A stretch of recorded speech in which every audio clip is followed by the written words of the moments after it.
Salut tout le monde, ça va faire depuis août maintenant que je travaille cette vidéo et j'ai trouvé ça tellement fou ce que j'ai pu trouver sur Musical.ly, nouvellement TikTok, que le sujet sera divisé en deux parties. La première partie sera consacrée au côté néfaste de la plateforme, d'un point de vue un peu sociologique et psychologique, le narcissisme à outrance, le harcèlement, l'hypersexualisation, bref le côté qu'on a tous un peu entendu parler, mais tout ça en profondeur. Mais la deuxième partie va être orientée au côté beaucoup plus sombre, comme ce que vous avez déjà pu voir malheureusement dans mes précédentes vidéos. Petite parenthèse, ma chaîne secondaire va bientôt avoir sa première vidéo. Le lien est dans la description, donc allez vous abonner, vous allez comprendre dans pas très longtemps pourquoi j'en parle maintenant. Il faut savoir aussi qu'il y a certaines choses que je vais devoir censurer dans cette vidéo, par risque de voir ma vidéo bloquée pour contenu choquant. Si vous voulez en voir plus, je diffuserai ça sur mon Instagram, le roi des rats YT, pour que vous puissiez voir ce que j'ai pu trouver. Dans cette première partie, je voulais parler de tout ce côté néfaste qu'on n'arrive pas forcément à voir au premier coup d'œil. Cette première partie donc est directement liée à la deuxième, c'est pour ça qu'il est important de bien regarder jusqu'au bout la vidéo, vu que l'un ne va pas sans l'autre. C'est une vraie continuité. Avant de continuer, il faut que je vous explique ce qu'est TikTok et comment ce réseau social fonctionne. Déjà, il faut savoir que depuis un peu plus de 2 mois, Musical.ly ne s'appelle plus Musical.ly, mais TikTok. À la base, Musical.ly, c'est une application créée par 2 Chinois ayant flairé le potentiel d'un nouveau réseau social. Au fil du temps, l'application a pris beaucoup d'ampleur jusqu'à se faire racheter pour 1 milliard de dollars en 2017 par ByteDance, une très grosse société qui a en sa possession beaucoup d'applications à succès. Ils avaient aussi au sein de leur groupe l'application TikTok, qui est une sorte de Musical.ly chinois. Et en rachetant Musical.ly, leur but était de rassembler les deux communautés de Musical.ly et TikTok pour en faire plus qu'une. En additionnant les deux, on arrive à environ 700 millions d'utilisateurs. Si je vous raconte ça, c'est pas pour blablater, mais pour vous faire comprendre que ce n'est pas un petit réseau social. C'est absolument gigantesque et tous les moyens sont mis pour en faire l'une des plus grosses applications du monde. Vous l'avez certainement remarqué avec l'invasion des pubs TikTok sur YouTube ou Instagram par exemple. Pour cette vidéo, je me suis plongé dans Musical.ly, nouvellement TikTok, depuis à peu près fin juillet et j'ai mis du temps avant de comprendre comment ça pouvait marcher et ce qui attire les gens. Parce que c'est vraiment particulier, mais cette application n'attire vraiment pas les gens de ma génération. Personne n'en parle, bon, sauf depuis quelques semaines, mais principalement pour se moquer et rigoler des vidéos qu'il peut avoir. Et pourtant, c'est un réseau social ultra actif, mais aussi très méconnu. On y trouve donc sur cette application des vidéos assez courtes, une quinzaine de secondes en général, où des gens dansent, chantent en playback, imitent des scènes de films, bref, de base, ça a l'air de pousser à la créativité et le partage. Et bien entendu, c'est que de la façade, vous allez voir ça après. Et la grande différence comparée aux autres réseaux sociaux, c'est que je n'ai jamais vu autant de jeunes utilisateurs que sur TikTok, alors que j'étais persuadé que c'était Instagram qui gagnait haut la main sur ce point. C'est impressionnant, c'est la première chose que j'ai remarqué. D'ailleurs, quand tu regardes les plus grosses personnalités sur la plateforme, une grande partie ont moins de 18 ans, ce qui prouve bien que la majorité ont certainement moins de 15 ans. Pourtant, là aussi sur cette application, tu dois avoir plus de 13 ans pour faire des vidéos. Ils ferment clairement les yeux sur ces millions d'enfants de moins de 13 ans sur leur plateforme, ce qui va causer énormément de problèmes, vous allez voir plus tard. Alors maintenant que vous avez un peu mieux compris ce que c'est TikTok, je vais vous parler de ce qu'on peut réellement trouver sur la plateforme. La deuxième chose qui m'a choqué en naviguant sur l'application, c'est le narcissisme à outrance. C'est incroyable, tout est calculé, tout est fait pour être beau et faire envier les autres. C'est Instagram en vidéo. Par exemple, il y a beaucoup d'utilisateurs qui font du playback sur des scènes de films connus, d'une façon à se mettre en scène pour être mise en valeur, alors que de base, la scène devait être faite pour être drôle. Ça se remarque en regardant les commentaires, on trouve pas en majorité des c'est trop drôle, mais principalement des t'es trop belle, ou des commentaires sur son physique. C'est compliqué à expliquer à l'oral vu qu'il faut le voir pour le comprendre, et on voit vraiment que tout est calculé pour être le plus parfait possible. Encore une fois, comme sur Instagram. Ça se remarque aussi par les personnes les plus suivies sur TikTok. Tu y retrouves en très grande majorité des personnes ultra superficielles. Petit disclaimer, je veux pas faire culpabiliser les gens qui adorent prendre soin d'eux, etc. Je veux juste souligner les problèmes que ça peut engendrer quand des centaines de célébrités misent tout sur l'apparence, quand ils sont suivis par des dizaines de millions de personnes. Et être beau sur les réseaux sociaux, ça engendre énormément de dérives, j'en parle souvent dans mes vidéos. Et l'une des plus malsaines, à mon sens, c'est l'hypersexualisation des jeunes. L'hypersexualisation, c'est ce qu'on appelle la sexualisation précoce. Pour faire simple, c'est le fait que de plus en plus jeunes, on soit submergé de porno, de contenu sexuel absolument partout, comme les pubs, les films et séries, les magazines, les émissions de télé-réalité, les réseaux sociaux, etc. Et tout ça engendre une sexualisation anormale. D'ailleurs, c'est visible dans la vie de tous les jours, les tutos maquillage qu'on peut voir sur YouTube, reproduits par des jeunes filles de 8 à 12 ans, les jouets pour maquiller sa poupée, les concours de Miss Teen, les publicités de gel douche avec une mise en scène sexy, les émissions de télé-réalité où les filles sont considérées comme des vrais objets à désir. Tout ça petit à petit normalise la sexualisation des plus jeunes. Il faut bien comprendre que c'est un enchaînement de choses qui engendre ça. Ce n'est pas parce qu'une enfant s'amuse avec du rouge à lèvres qu'elle est en plein dedans. Mais tout ça petit à petit amène à l'hypersexualisation. Quand tu rajoutes les clips de Nicki Minaj à la télé, certaines pubs, des émissions de télé sur la beauté, le paraître, les copines à l'école qui te racontent des choses qu'elles ont vues autour de tout ça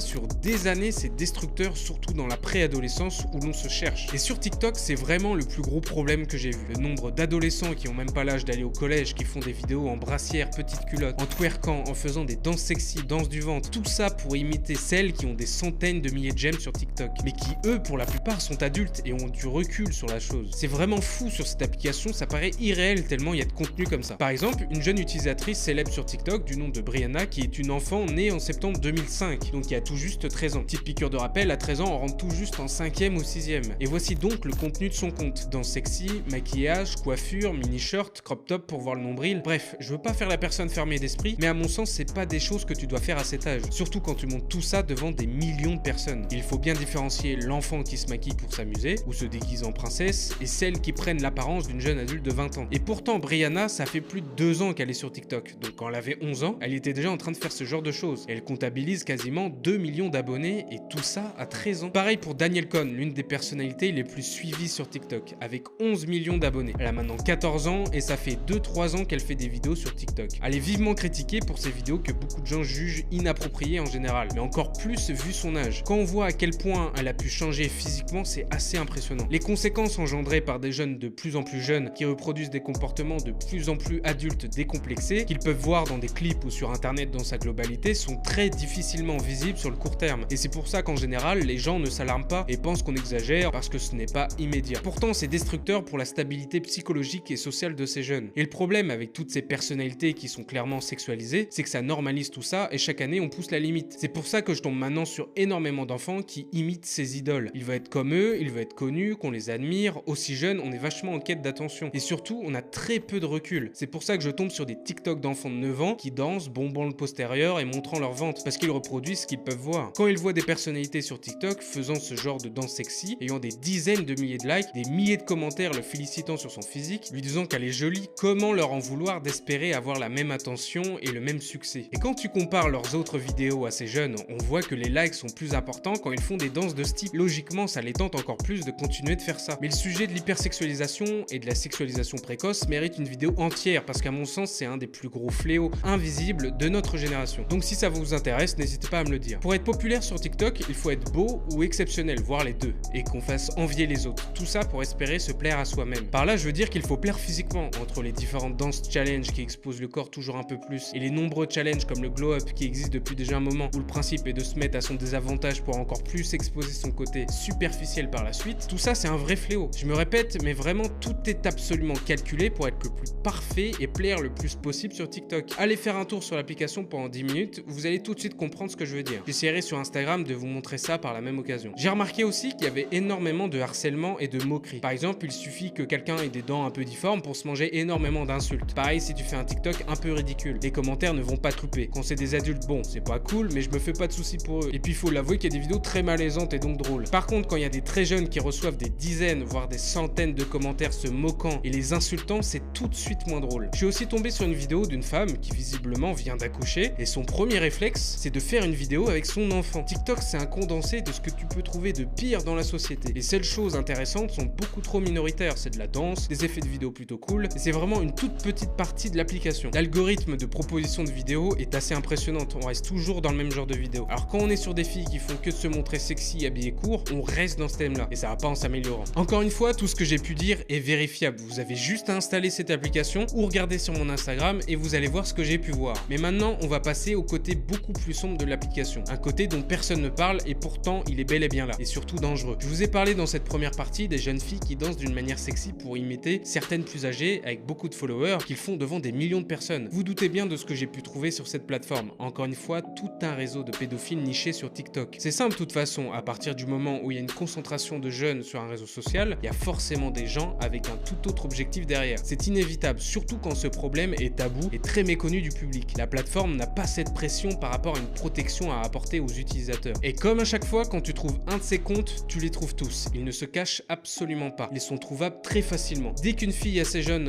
danse en ayant un haut assez court, ou un short par exemple, voire quand elles imitent des danses sexy, vous pouvez être sûr à 200% qu'il y aura dans les commentaires des gens lui demandant soit de continuer à faire ce genre de vidéo, soit des commentaires très déplacés en lui disant qu'elle est sexy par exemple, ou encore des commentaires lui demandant son snap ou de venir en message privé. Il faut savoir que certaines n'ont même pas 10 ans, alors que petite piqûre de rappel, l'application est interdite aux moins de 13 ans. Ce qui est vraiment marquant, c'est la différence de commentaires et de likes sur le même compte d'une enfant entre un TikTok normal et un autre où la gamine s'habille très court et imite certaines danses sexy. On passe pour certains de 70 likes à quasiment 1000, ce qui prouve bien qu'il y a malheureusement un public pour ce genre de vidéos et qu'ils sont présents uniquement pour voir ce genre genre de vidéos. On retrouve d'ailleurs sur l'application des jeunes filles faisant de la gymnastique. Et comme dans ma vidéo YouTube Wake Up, on se rend compte que les gens qui visionnent ce genre de vidéos sont principalement des prédateurs qui recherchent des vidéos de jeunes filles en petite tenue. Et à chaque fois, ils font des insinuations dans les commentaires et demandent des messages privés. Quand on clique sur les profils des personnes demandant des messages privés ou faisant des insinuations déplacées en commentaire par rapport à la vidéo, on retrouve très souvent dans leur bio leur pseudo Kik. Kik, c'est une application pour téléphone qui ne demande pas de confirmer son compte par mail ou par numéro. Elle est vachement utilisée notamment par des pédophiles vu qu'on peut facilement être anonyme et supprimer son compte pour en refaire un là aussi rapidement. Je me suis infiltré en ajoutant mon pseudo dans ma bio pour inciter les gens à m'ajouter. Et de mon côté, j'en ai ajouté pour voir ce qu'il y avait derrière. Au final, ce sont à chaque fois des personnes proposant d'échanger des liens ou des packs d'images pédopornographiques. TikTok sert donc à la fois de catalogue en libre service, mais aussi de point de rencontre pour ces gens. Quand tu regardes les likes de certains comptes, c'est vraiment flippant. Tu te retrouves avec des centaines de vidéos très ambiguës. On change clairement de registre. Il y a une vraie partie sur TikTok qui est orientée contenu sexy. Énormément de comptes sont uniquement connus pour faire ce genre de vidéos. C'est-à-dire que dans les publicités, on vous vend l'application comme quelque chose de créatif, drôle, original, alors que non, le contenu qui fonctionne en majorité, ce sont du contenu très ambigu. Pendant mes recherches, je suis tombé sur un article d'ABC News où on peut voir un témoignage d'un père d'une fille de 7 ans qui a découvert que des personnes demandaient à sa fille des photos d'elle dénudée, qui a la plateforme Musical.ly à l'époque. Et cet article a plus d'1 an. Depuis, la plateforme a encore plus grossi, alors imaginez tous les cas non répertoriés qu'il y a pu avoir. Si vous avez des doutes sur tout ce que je peux avancer, il y a un moyen très simple de comprendre à quel point TikTok, anciennement Musical.ly, a une énorme communauté simplement là-bas pour voir du contenu sexy, voire porno. Il suffit tout simplement de taper sur YouTube Musical.ly Hot ou TikTok Hot.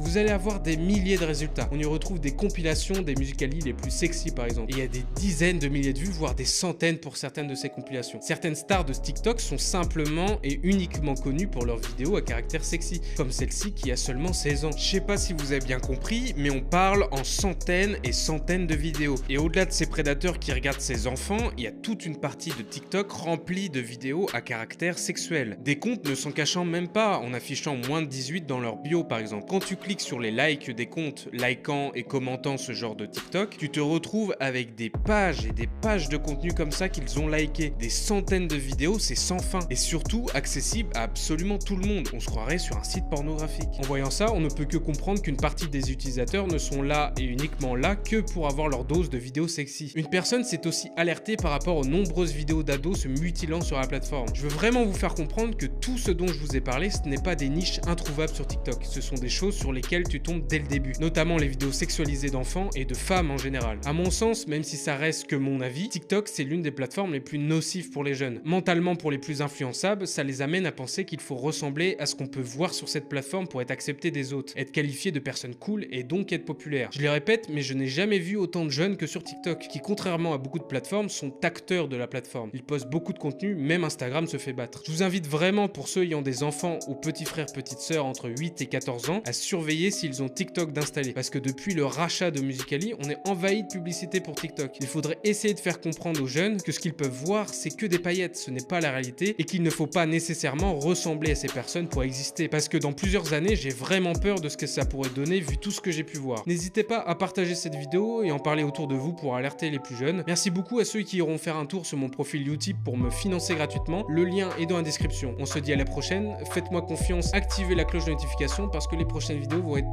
très importantes. Ciao tout le monde.